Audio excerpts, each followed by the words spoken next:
एक बार फिर आप सभी विद्यार्थियों का इस ऑनलाइन क्लास में स्वागत है। विद्यार्थियों, मित्रों, आज मैं फिर आपके लिए इस ऑनलाइन क्लास में जो भारत का औद्योगिक प्रदेश के बारे में अध्ययन कर रहा था, उसके बारे में पुनः फिर मैं लेकर के आया हूँ उसके दूसरे भाग को, जिसमें मैं चर्चा करूंगा भारत के औद्योगिक प्रदेश के जो बचे हुए भाग हैं उसके बारे में चर्चा होगा।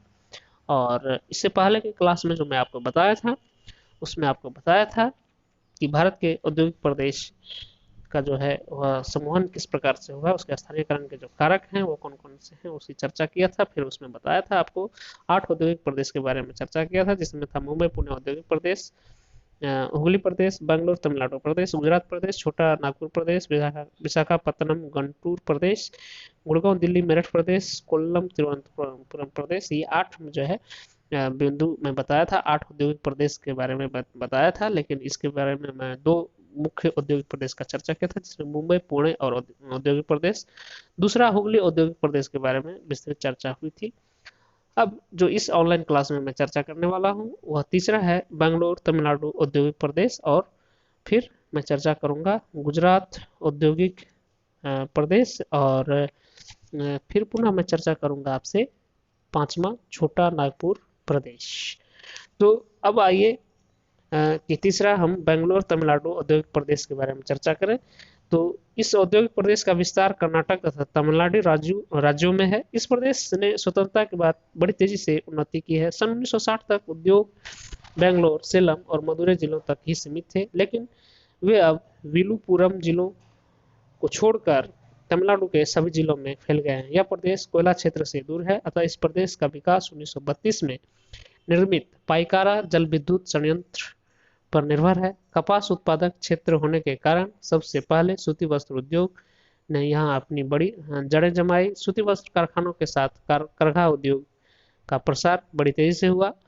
बेंगलोर कर्नाटक राज्य का सबसे अधिक महत्वपूर्ण औद्योगिक केंद्र है। यह पूर्वी तथा पश्चिमी तटों से लगभग समान दूरी पर स्थित है, अतः इसे दोनों ही तरफ का लाभ प्राप्त होता है। इस केंद्र के अधिकांश उद्योग सरकार के प्रयत्नों के फलस्वरूप विकसित हुए हैं। प्रमुख उद्योग जो है यहाँ का वह है, उसमें पहला है हिंदुस्तान वायुयान निर्माण, हिंदुस्तान एरोनॉटिक्स, दूसरा है हिंदुस्तान मशीन टूल्स, तीसरा है भारतीय दूरभाष उद्योग इंडियन टेलीफोन इंडस्ट्री, चौथा है भारतीय विद्युत उपकरण। ये उद्योग जो है के अतिरिक्त बंगलोर में रेल के डिब्बे, बसों के ढांचे, सूती, ऊनी एवं रेशमी वस्त्र, कांच, चीनी, मिट्टी के बर्तन बनाने के उद्योग भी स्थापित है। कोयम्बटूर जो है तमिलनाडु का सबसे बड़ा औद्योगिक केंद्र है। इसके आसपास के इलाकों में कपास और गन्ना की खेती बहुतायत होती है, अतः यह सूती वस्त्र उद्योग एवं चीनी उद्योग का बहुत बड़ा केंद्र है। यहाँ सूती वस्त्र निर्माण की 200 मिल जो है सक्रिय है, अतः इसे तमिलनाडु का मैनचेस्टर कहते हैं। यहाँ केंद्रीय गन्ना अनुसंधान की केंद्र की स्थापना की गई है, जिससे गन्ने के उत्पादन तथा चीनी उद्योग में बड़ी सहायता मिली है। कोयम्बटूर में इंजीनियरिंग, सीमेंट, चमड़ा, सिगरेट तथा फिल्म उद्योग भी विकसित है। कोयम्बटूर रेल मार्गों द्वारा चेन्नई तथा पश्चिमी तटीय नगरों से जुड़ा हुआ है, जिससे उद्योगों को प्रोत्साहन मिलता है। इस प्रदेश के प्रमुख उद्योगों वस्त्र, रेल के डिब्बे, diesel engine, motor, radio, engineering की हल्की वस्तुएं, रबड़ की वस्तुएं, दवाएं, एल्युमिनियम, चीनी, सीमेंट, कांच, कागज, रसायन, फिल्में, सिगरेट, माचिस, चमड़े का सामान इत्यादि हैं। चेन्नई में पेट्रोलियम परिष्करणशाला, सेलम में लोहे और इस्पात का कारखाना तथा उर्वरक के कारखाने नवीनतम उद्योग हैं। अब जो चौथा इसका औद्योगिक प्रदेश है वह है गुजरात औद्योगिक प्रदेश। यह औद्योगिक प्रदेश गुजरात में स्थित है। इसका विस्तार दक्षिण में वलसाड तथा सूरत से लेकर पश्चिम में जामनगर तक है। इसका केंद्र अहमदाबाद तथा वडोदरा के मध्य में है। इस प्रदेश में आधुनिक उद्योग का विकास 1860-61 में अहमदाबाद में सूती वस्त्र उद्योग की स्थापना से प्रारंभ हुआ। खंभात क्षेत्र में खनिज तेल के उत्पादन के साथ साथ ही अंकलेश्वर, बड़ोदरा तथा जामनगर के आसपास पेट्रो रसायन उद्योग का विकास हुआ है। गुजरात के तट पर कच्छ की खाड़ी के सिरे पर कांडला बंदरगाह के विकास से इस क्षेत्र को बहुत लाभ पहुंचा है। कोयनी में पेट्रोलियम परिष्करणशाला ने अनेक प्रकार के पेट्रो रसायन उद्योगों को कच्चा माल प्रदान किया है। इस प्रदेश में उद्योगों का विविधीकरण देखने को मिलता है। वस्त्र में सूती, रेशमी और कृत्रिम वस्त्र उद्योग और पेट्रो रसायन उद्योग के अतिरिक्त इस प्रदेश के प्रमुख उद्योग भारी और आधारभूत रसायन, मोटर, ट्रैक्टर, डीजल इंजन, वस्त्र उत्पादन की मशीनें, इंजीनियरिंग, दवाएं, चीनी, दुग्ध उत्पादन, खाद्य प्रसंस्करणशाला आदि हैं। अभी हाल ही में देश की सबसे बड़ी प्रसंस्करणशाला ने जामनगर में उत्पादन शुरू कर दिया है। इस प्रदेश के प्रमुख औद्योगिक केंद्र अहमदाबाद, बड़ोदरा, भरूच, कोयनी, आनंद, खेड़ा, सुरेंद्रनगर, राजकोट, सूरत, वलसाड तथा जामनगर हैं। इस औद्योगिक क्षेत्र के विकसित होने के जो प्रमुख कारण हैं वह इस प्रकार है। पहला, इस क्षेत्र को कच्चे माल के रूप में कपास पर्याप्त मात्रा में निकटवर्ती इलाकों से मिल जाती है।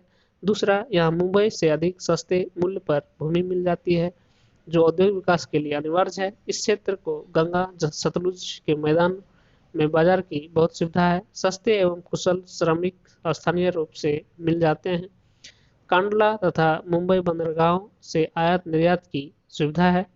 छठा, यहाँ परिवहन के पर्याप्त सुविधाएं क्योंकि यह क्षेत्र रेलों तथा सड़कों द्वारा देश के अन्य भागों से जुड़ा हुआ है। अब ये चौथा औद्योगिक प्रदेश के बारे में बताया आपको। अब चर्चा करते हैं पांचवा जो औद्योगिक प्रदेश है वह है छोटा नागपुर औद्योगिक प्रदेश। यह प्रदेश झारखंड, उत्तरी उड़ीसा तथा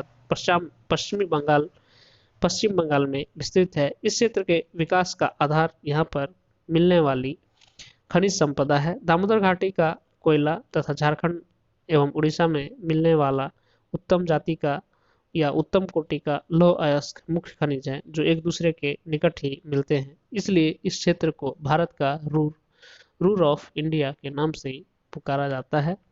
कोयले, लौह अयस्क तथा अन्य खनिजों के पास पास मिलने के कारण ही इस प्रदेश में भारी उद्योगों को लगाने की सुविधा प्राप्त है।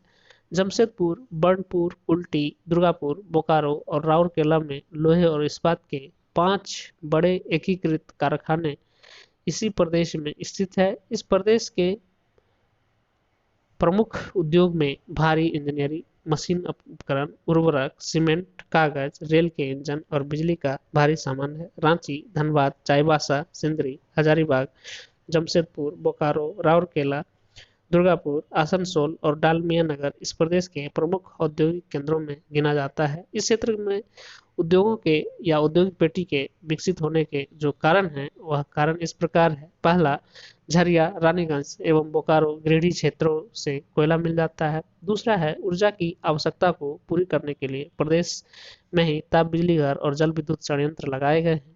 तीसरा है उत्तम जाति का या उत्तम कोटि का लोहा निकटवर्ती झारखंड तथा उड़ीसा की खानों से प्राप्त होता है। चौथा है कागज के उद्योग के लिए छोटा नागपुर पठार में घास तथा बांस के वन लगाए गए हैं। पांचवा है आसपास के सघन बसे क्षेत्र से सस्ता श्रम उपलब्ध है। छठा है यह क्षेत्र कोलकाता बंदरगाह से अधिक दूर नहीं है अतः इसे आयात निर्यात की सुविधा प्राप्त है। सातवां है इस क्षेत्र में रेल मार्गों की बड़ी सुविधा है।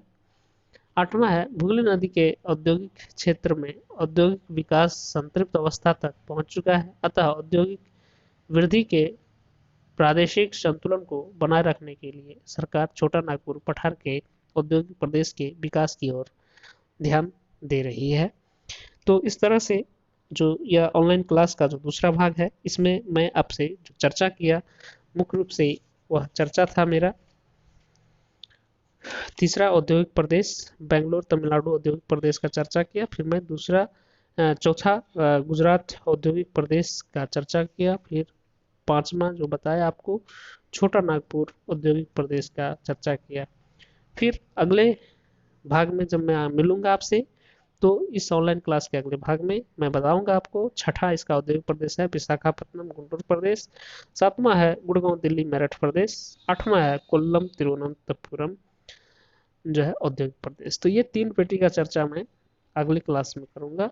अगला जो सीरीज होगा तीसरा जो भाग होगा इस ऑनलाइन क्लास का उसके में अंतर्गत इसकी चर्चा होगा।